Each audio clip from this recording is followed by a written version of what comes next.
O Lord, maraming salamat po sa oras na ito. Dalangin ko po na ituloy mo ako sa iyong likuran. Ikaw ang makita, ikaw ang mataas, ikaw ang mapapurihan.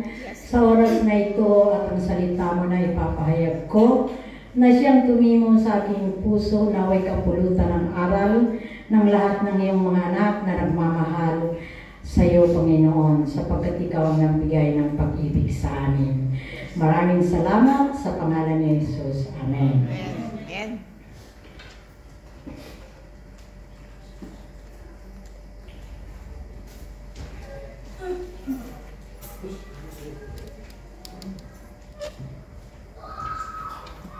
Buksan po natin ang ating Biblia sa John chapter 12 verse 25.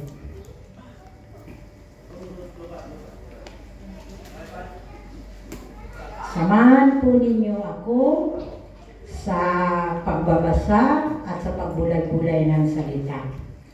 Sabi po ng Panginoon, ang taong labis na nagpapahalaga sa kanyang buhay ay siyang nawawala nito. Ngunit ang napupuot sa kanyang buhay sa daigdig na ito ay siyang magkakaroon nito hanggang sa buhay na walang hanggan.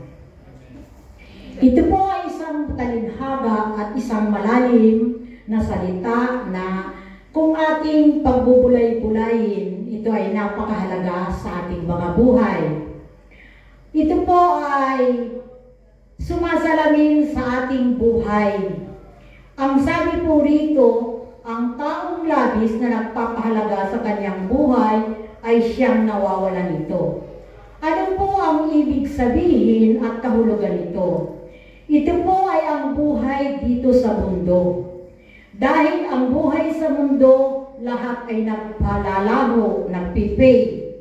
Pero kung ang pahalaga natin ay ang ating espiritual na pamumuhay, una sa lahat ay natitiyak natin ang ating kaligtasan sa buhay na walang hanggan, mapayapa, maganda, at walang anumang panganib sa piling ng ating Panginoon doon sa langit. Kaya mga kapatid, dapat po ang inuuna natin ay ang ating espiritual na pamumuhay. Amen. Higit nating bigyan ng pansin sa panahon ngayon, sapagkat alam po natin ang mundo ay napakagulo. Pero kung natitiyak natin ang ating buhay ay nakatuon sa ating espiritual na pamumuhay, sa pananampalataya, pagtitiwala, lahat po ng pagsubok, lating malalampasan yan. Lalo na po sa taong 2024. Wini-welcome natin yan na kasama natin ang Panginoon. Hindi po natin pwedeng takasan yan. Darating at darating.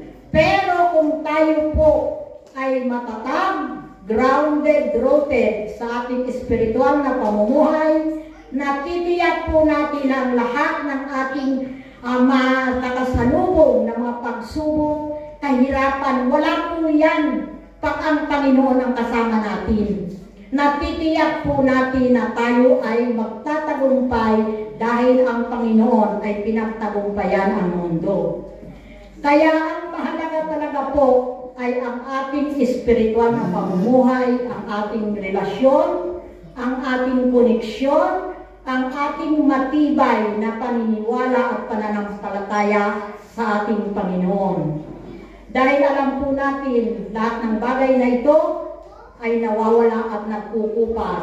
Anuman po kayaman tayo dito sa mundong ito, o anuman ang ating mga karangyang tinatamasa na nagmumula sa Diyos, pag tayo po ay kinuha na ng Panginoon, wala tayong madadala, kundi ang ating espiritual na ginawa natin sa ating buhay. Lahat po yan ay maiiwan. Kaya tayo mga kapatid, dapat kung tayo ay pumupunta sa mga kasayahan, di po natin maiiwasan, bagamat hindi man masama, nananatili po dapat tayong tapat sa paglilingkod sa Diyos. Kailangan unahin natin siya. Iwan natin ang mga makamundong karangyaan, o anumang bagay na ating nakikita o nasa ating paligid, unahin po natin siya. Dahil sabi nga po sa Matthew 6:36, seek first the kingdom of God, in all that one is added unto you. So, wag po tayong kabahan na darating ang 2024. Maging strong po tayo, matatag, haharapin natin yan dahil kilala tayo ng Diyos. Kilala natin ang Panginoon na nagtitiyak natin na hindi tayo niya iiwan at pababayaan. Yan po ang mahalaga sa ating buhay. Hindi ang mga naririto o nakikita natin o ating mga tinatamasan. Ito po, buksan din natin ang ating Bible sa Pahayag, chapter 3, verse 8. Samahan niyo po ako. Nalalaman ko ang iyong mga gawa. Alam kong kukunti ang kakayahan mo. Ngunit sinusunod mo ang aking turo at maging tapat ka sa akin. Kaya't binubuksan ko ang isang pinto sa harapan mo at walang sino mang makapagsasara nito. Tingnan mo po, napakaganda ang sinabi dito. Ipinahayag ng Diyos sa atin na kung tayo talaga ay tapat sa ating pagmamahal, dahil siya ang unang nagmahal sa atin, binigay niya ang kanyang anak, ang buhay ng kanyang anak para sa atin. Dapat talaga po inuuna rin natin kung ano ang kalooban ng Panginoon na ibinibigay sa atin ng banal na Espiritu.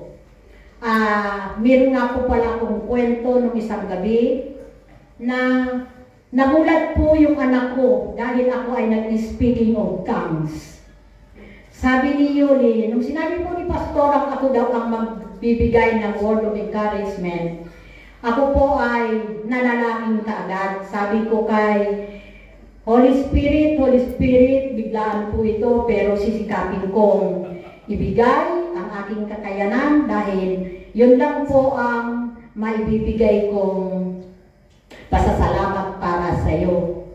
Yung aking pong panaginip, nagsasalita ako na sinasabi ko raw sa mga tao na maniwala kayo, darating ng Panginoon. Pero si Yuli po, pinapakinggan, di naman niya maintindihan kung anong sinasabi ko. Sige lang po ang salita ko. Hanggang sa, nung nasa dulo na po ako ng tubig, nakita ko po yung mga tao na halos lumubog sila. Nagulat po ako dahil lulubog na sila sa malakas na alon. Pero hindi sila makaahon-ahon. Pero ako, sige pa pong salita ako, di ko, sa panaginip ko, di ko maintindihan yung sinasabi ko rin. Ngayon, nung lulubog na po ang lahat ng tao, nakita ko ang isang damit na kulay puti na biglang kasama ng alon at doon kumapit ang mga tao. Saka po ako nagising at doon ko napagbulay-bulay na kailangan pala ang mga tao ay binibigyan pa ng panahon ng Panginoon upang lumapit. Dahil po ang tubig ay simbolo ng buhay. Kaya kailangan lumapit pa, kaya binibigyan tayo ng pagkakataon ng Panginoon na halimbawa may hindi pa tayo na isi-surrender sa ating sarili. Isurrender na natin tulad po doon sa sa aming sinayaw na sabi na I surrender all, na dapat po isurrender na talaga natin, dapat natin unahin ang spiritual na pamumuhay natin. Lahat ng mga narinig natin na pag-aralan sa taong ito, higit pa natin pag-ibayuhin sa taong 2024. Magkaroon po tayo ng kababaang loob, pagpapasakop, at makinig tayo sa ipinag-uutos sa atin ng banal na Espiritu. Kung may narinig po tayo na kung ano ang ibig sabihin, ay hilingin po natin sa banal na Espiritu na ipaliwanag ito sa atin. Kasi si Lord lang po talaga ang makapagbibigay ng kapanatagan ng loob, kalakasan, at lahat ng ating kasalamuha o mga mangyayari dito sa mundo ay ang Diyos lang nakakaalam, at tayo po ay hindi tayo exemption dyan. Lahat tayo ay makakaranas, bagamat kung isa kang tunay na Kristiyano na matatag, hindi ka po nakakaroon ng fear. Sapagkat sabi ng Panginoon, hindi pagkatakot ang binigay ko sa iyo, kundi katapangan upang harapin ang nasa harapan mo. Hindi ka makatras o tumalikod. Tuloy-tuloy ka lang. Kasi yun ang pinakamabuti upang ang ating takbuhin ay matapos natin.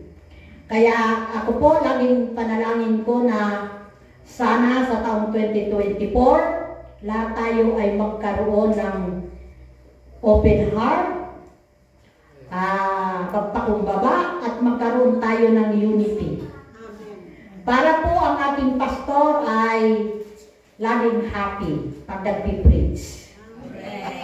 Ito po ay gawin natin sa ating puso, gawin natin sa gawa, na samahan po natin siya.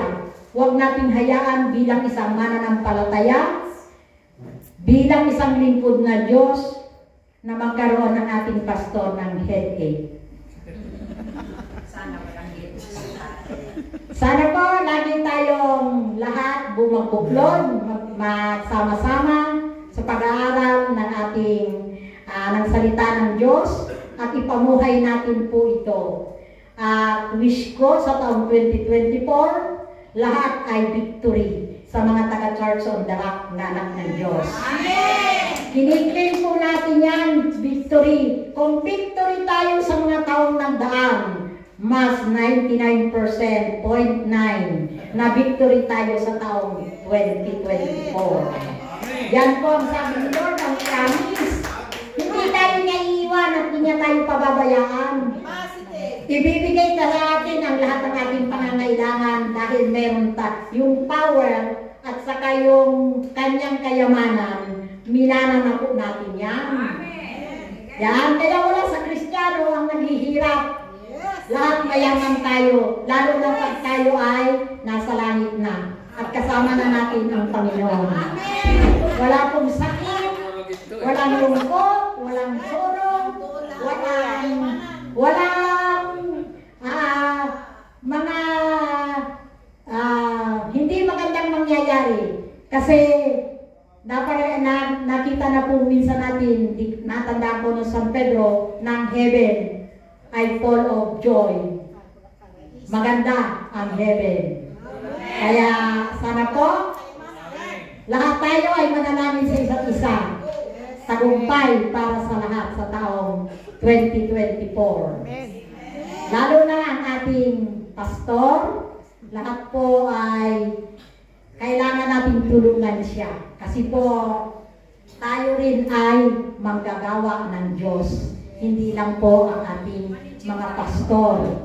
Kaya ang prayer ko po sa taong 2024, lalo pang tumaba ang puso ng ating mga pastor, at lalong naging masaya sila sa pagtuturo sa mga anak ng Diyos sa Church on the Rock family.